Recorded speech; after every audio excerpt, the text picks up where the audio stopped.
Okay, if I hope this lighting works out. If you film content and you wear glasses while filming content, let me know in the comments below how you do it with the ring light because I don't feel like putting my contacts in and I just want to wear my glasses and not be bothered. And I can't turn on this ring light because I feel like it's giving like a minion. You know, the Despicable Me minions with their little goggles. I feel like this is what this looks like. I don't know how to like it. I don't know. So we're filming it no ring light. I have lost thousands within the past 3.5 years of being an Amazon seller. Whether that's just from making just silly beginner's mistakes, not keeping track of things that honestly I should have been keeping track of, and truthfully just not knowing what I didn't know. Like you don't know what you don't know, and that's very real in the beginning stages of selling on Amazon. I have gone through the ringer when it comes to selling on Amazon. And sometimes, honestly, still am with all these new restrictions and different things going on. But I crawled so you guys can run. And I have lost thousands, so you guys hopefully don't have to and won't if you really absorb this video and take in everything that I'm saying and about to tell you. But of course, just like the famous saying, you can lead a horse to water, but you can't make it drink.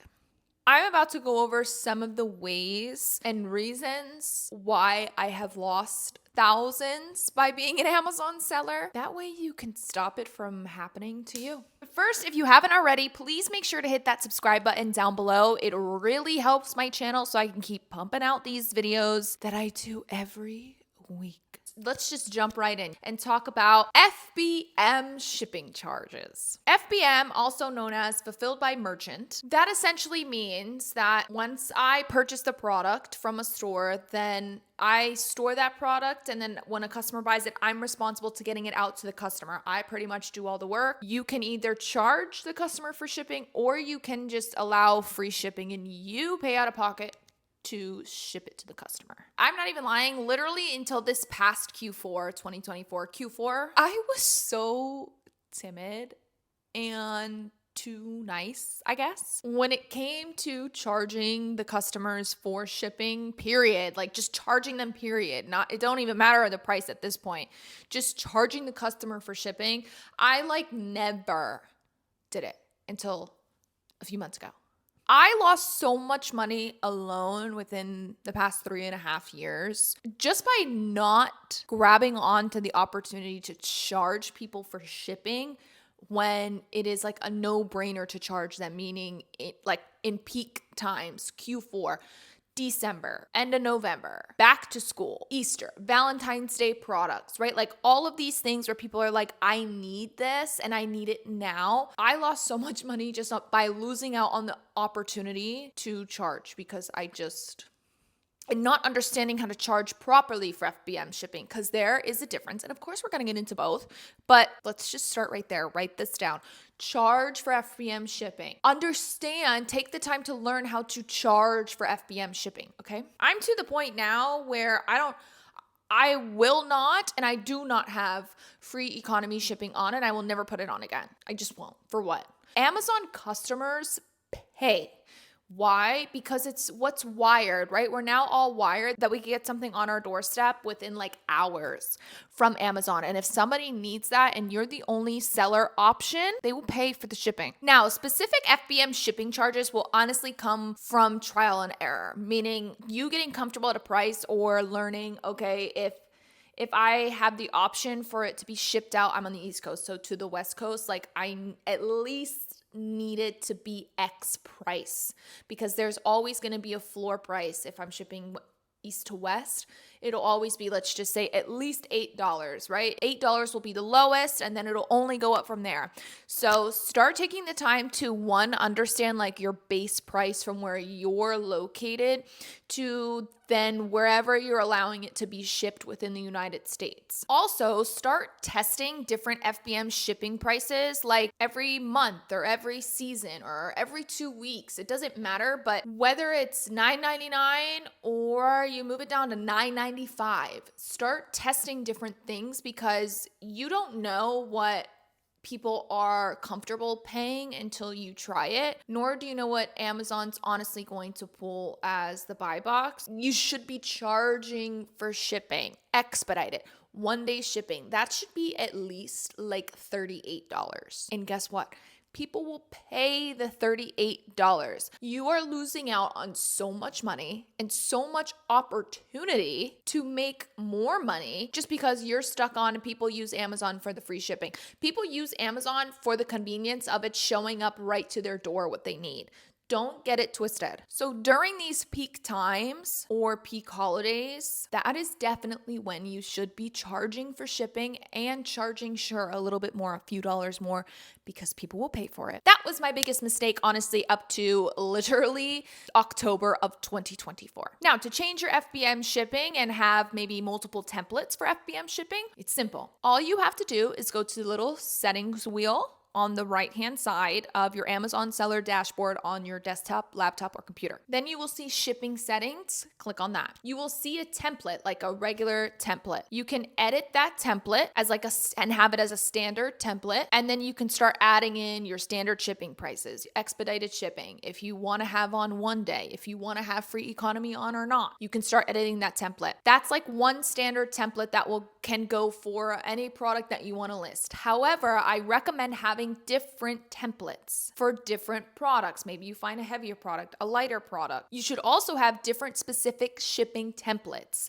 One of them being just make a template for in-season items and have free economy off, and then maybe have your standard shipping, expedited shipping, 1 day shipping, whatever else, a few dollars higher. That's where you can just add a new template. You'll see it right there. You can edit the standard one, but you can also add new templates and name them different things. And then once you list, you'll just choose the template that you want to be using for this FBM product. Now, the second thing that I personally didn't lose thousands on this issue, just because I caught it like so early, and I don't know, just like my personality of being like, oh, hell no. Which gets me into lost units within a shipment, or just a shipment completely being lost on Amazon's watch. Having inventory lost from an FBA shipment that you sent out, honestly, unfortunately, is not uncommon at all. It's fairly common. And with that being said, you, one, not only need to be paying attention to this, but two, you need to learn how to successfully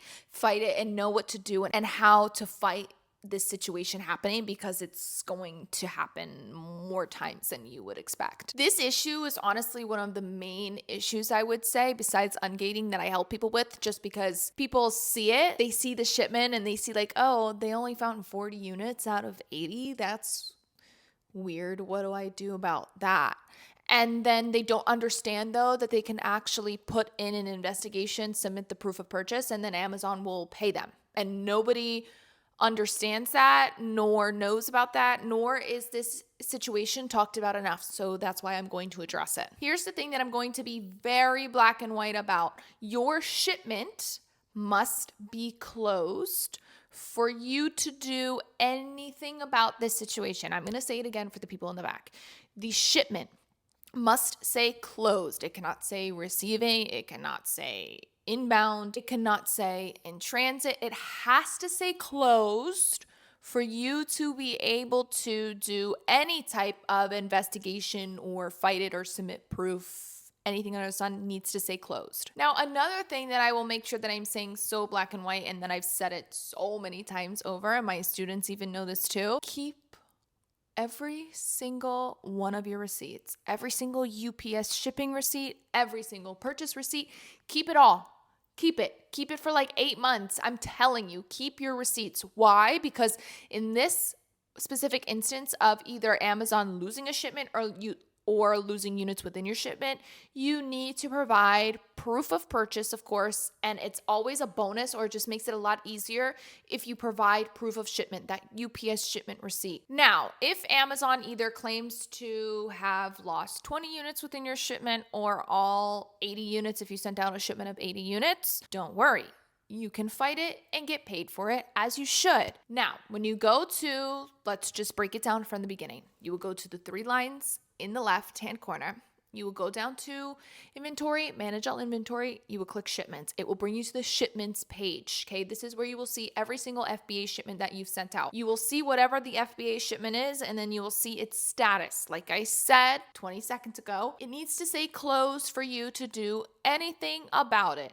It will have units expected, units located. If you see any shipments where your units located are less than the units that you told them that you were getting out, that is an issue. That means they lost your units and or lost your shipment, and you can fight it. As long as it says closed, you will click on the shipment and you will go to the contents. The contents will tell you exactly what you sent out and what is missing, what is the discrepancy. Since the shipment is closed, you will be able to have them investigate your units. So you will choose the drop down and choose review units, request investigation on units, whatever it says. You will choose that. Then you will find every single receipt for that product or products that are lost. The receipt obviously just must reflect, or invoice if this was an online order, it just must reflect the same amount of units that you sent out. If you sent out 30 units, you need to show proof for 30 units. It's as simple as that. With these receipts or invoices or order confirmations, whatever it is, if it was an online order, just make sure the title of the product is clear, as well as either the website or the store that you got it from is clear. If there's an address on it, that's such a bonus, but if not, it's not a big deal. You will submit all of these receipts, and it's a bonus if you have the UPS shipping receipt. Huge bonus. They will also have an option to leave a comment. You will leave a comment. In the comments, you just want everything so black and white. Okay, you want everything pretty much as if an infant could read it. That's how black and white and how easy and laid out you want all of this information. You want to just essentially list, this is the ASIN, this is the amount of units, this is what it says on the receipt. Like if it's, I don't know, Nike, for example, it'll say like women's Nike shorts. You will literally type it out exactly how it says it on the receipt, how they have like WMNS, NIK, like all abbreviated or whatever else. You want it to reflect the same thing that's on the receipt, and you want to have the ASIN aligned with it in this comment section for every single thing that is missing. They usually respond honestly within like 48 to 72 hours. And I've personally never had a situation where Amazon hasn't paid me out, and I've never had a student that has not gotten paid out. So this is like foolproof. You need to be checking on your shipments. You need to be making sure, did this FBA shipment check in? Are these units receiving? Are these units in inventory? This is your money, and that's profit and products being lost within an Amazon warehouse and on Amazon's eye, and that's an easy payout. They will tell you though, of course, if they magically find your shipment or find these units, which they have done that before, and they will, that's pretty common. They just magically seem to pop up. They will just, of course, reverse the reimbursement that they gave you and put those units into your inventory to be able to sell. Products that get returned to you that are damaged or literally not the same product at all. Let's talk about it. So this is another instance where I have been posting about different returns, incorrect returns, damaged returns on my platforms to kind of just bring awareness to it and just talk about it, because literally nobody ever did until I did, and I stand on that. But anyway, that's a conversation for another day. As an Amazon seller, of course, you're going to get returns, you're going to get things that are damaged, you're going to get just weird instances. It just happens. It comes with business and it comes with volume, and that is what it is. However, do not lose money over these instances. Let's first talk about FBA products that are damaged. So once you send it out to the Amazon warehouse, in my opinion, I stand on this, it's Amazon's responsibility, period. No ifs, ands, and buts. That's how I run my Amazon business, and that's how I deal with it, as in, no, it was your responsibility. I got it out in perfect condition to you being Amazon. I did my job. Now you should do yours, and you should do it properly. When a product gets damaged, most times I will say they're pretty good on, like, if it's damaged, you'll see it and they'll just kind of reimburse you. You can see this within your business reports. If it is an FBA return that comes back to you and it's damaged or it's not the same product, People will say you can just like create a case within the Amazon seller dashboard. You can. Honestly, I just think it's the easiest to just call them up, have them open the case on the call, and then they'll be like, okay, can you submit proof? That way you're doing everything right then and there on the phone. There's not a lot of back and forth. I hate going back and forth with Amazon. I'm very much like, let me just get right to the source. Let me prove it and let me just move on with my day. Every single return or like removal order, there will always be two important things that you need to take a picture of to provide this evidence and proof that the product returned to you either wasn't the same product or that it came back significantly damaged as to where you just can't even sell it anymore, right? You don't want to be losing money over this. For what? For what? Just ask yourself that next time. Why am I losing money over this? No, that's never ever the answer. So first important thing is going to be on the poly bag. They'll usually poly bag the product when it's sent back to you that it's damaged. There will be a sticker. That sticker will start with the letter L. And that sticker is super important. You have to take a picture and send that picture into Amazon so they can find it, I guess, within their system. That's how they track it. They will also have a slip within the return packaging. That slip will essentially tell, it essentially says what the product is, when it was removed, and why. You'll need to send a picture of that slip as well. Then you will need to send pictures of course, the damaged or incorrect product that was returned back to you. This is something you need to be on top of and fight these returns. Make sure within your removal order settings, it says that products to get sent back to you. We do not have Amazon dispose of our products or liquidate our products. That's the stupidest thing I've ever seen in my life. You need to get those products back to you so you can check them over and see how damaged is this, is it sellable, and is it even the same product, right?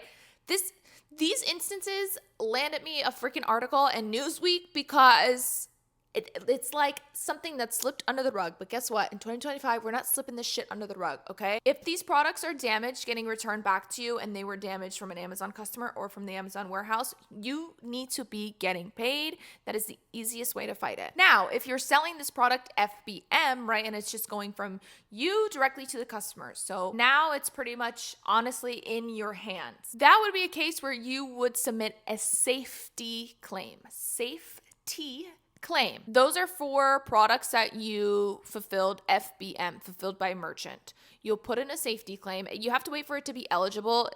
Amazon will let you know when it is because you just put in the order number in to file a safety claim. And it will let you know when it's eligible. Once it's eligible, it's essentially kind of the same process.